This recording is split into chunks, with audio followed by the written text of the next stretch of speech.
Hello mga angkol ug mga ante. Nigawas na sad ang ato ang cutter. So pag magawas ang cutter, usa ray ato ang rason na atay i-unbox na pod karon. So nasad tay delivery from GMT. Na napud tay gipalit, nabudol na pud ta sa Shopee, sa mukha ning Shopee. So natay gipalit na pod nga item from Shopee. Ang kani siya nga item para ni butangan sa ato ang mga files, mga picture nga ato ang nakuha sa ato ang photobooth. So another na pod equipment para sa ato ang negosyo. So kay napuno naman ang ato ang hard drive. So palit na pod ta og another hard drive.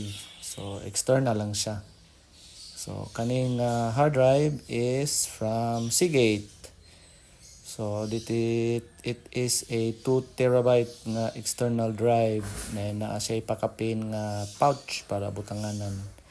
So backup plus from Seagate, slim 2 terabyte ang capacity sa ato ang external drive nga napalit.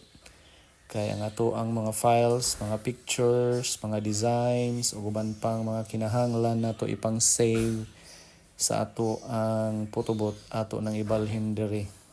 Katong mga tanan designs nga ato ang mga nabuhat atong tuig 2023 ug 2024, ang tanan designs ug tanan nga mga print sa photobooth. So atong ablihan na og atong i-check unsay naa sa sulod sa box. So again, napod ning manual nga ato lang siplatan og kadali. Nya di ra ba gyud nato tan-awon, maayo ra ba kay pagkabuhat o colored pa kayo ang ilahang manual, pero ibutang ra na sa kilid. Di na dayon nato lantawon. So naara ang hard drive external og ang iyahang cable. It is a USB 3 cable para i-connect sa ato ang external drive. So nara ang ato ang external drive, a 2 terabyte Seagate Slim external drive, color blue.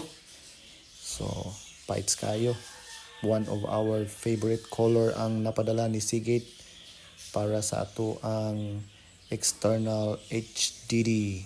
So dira na to i-connect ang ato ang para sa external. Ay bag-o pa man. So hutuot pa gamay, ato lang nang isok-sok og ayo para masumoy. Okay? So nasulod na. So mao ni karon ang ato ang gamiton para sa mga files nga atong ipang save sa photobooth. So with the pouch included, it is convenient nga dala-dalaon kung aha man nimo padulong dad-on ang imuhang external drive. O di ba? Tsada kayo nga to ang napalit karon. So okay kayo, daghang salamat Shopee. Pites kayo, so daghang salamat sa pagtan-aw. Okay, so hello mga angkol ug mga ante. Update lang dito gamay sa ato ang gi-unbox nga external drive from Seagate. Mura og na ay problema ang external drive nga ato ang napalit. Murag na scam man tani. Kay pag-passlock na to sa laptop, ipa-format ang external drive. Pero once ang atong buhaton i-format, ang Windows dili maka-format. Murag na ay something ni nga external ba. Ako ra bang nakit-an sa TikTok nga na ay nag-proliferate nga mga dili maayo nga mga external drive. Murag dili ingon nato na mga bakukang ato na ni siyang giusab-usab og ibot og passlock og format.